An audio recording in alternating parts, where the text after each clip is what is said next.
After retiring at the age of 60, my husband started gardening as a new hobby.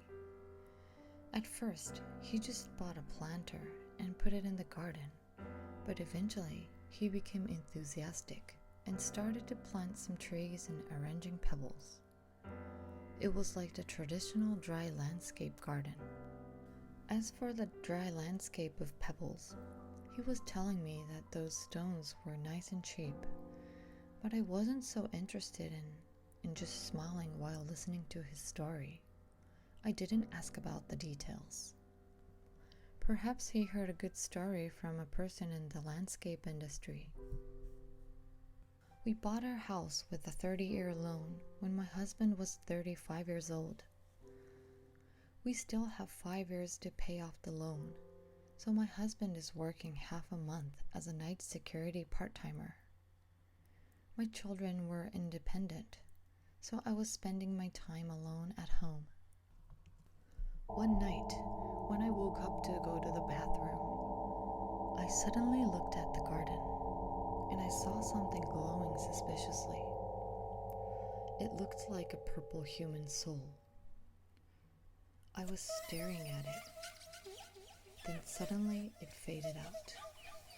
I thought it was a reflection of the lights in my neighborhood, or I might saw wrong. So I went back to my bedroom. Perhaps because I saw that suspicious light, I had a scary dream. There were a bunch of old men standing around my bed. I told my husband about this dream after he came back from work. My husband was tired after the night shift, so he didn't listen to my story carefully, and soon he went to take a shower. Well, it's a story of someone else's dream, so it's natural to be such a reaction. But another night, when I looked at the garden, not only human souls, but the old men I saw in the dream were slowly walking in the dim light. I was panicked and called the police right away that there were trespassers. I didn't have the courage to look over the garden again after that, so I kept talking to the police on the phone and waiting for someone to arrive. In about 5 minutes, the police officer at the nearest police box rushed to my house, but then no one was in the garden.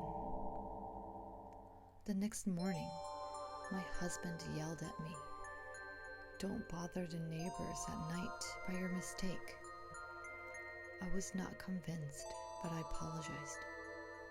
If you think on it, there is no evidence, and it was an unusual sight, so I thought it is natural for him to think that I saw wrong. Then I became scared of the night when my husband was out for work. I asked him, "If you can, I want you to quit your part-time job, or I want you to work only for a daytime shift at least." But my husband didn't listen at all.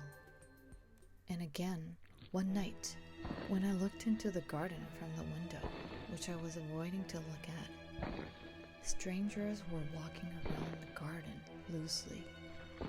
Furthermore, one of them noticed me and looked at me, so I quickly hid myself. I thought it was a matter of time for them to approach me. I couldn't stand this fear, so I called my husband on the phone. He answered the phone. At first, he didn't listen to me, but it sounded like I was apparently unusual, so even though he was at work, soon he came home with his work clothes on and said, "Don't worry, there is no one in the garden." So I went to see the garden with my husband. Certainly, no one was there.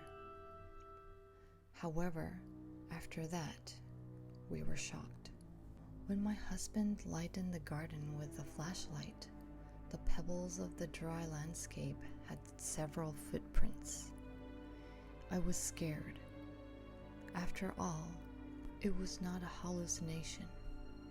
That was really there, I thought. My husband also looked very serious.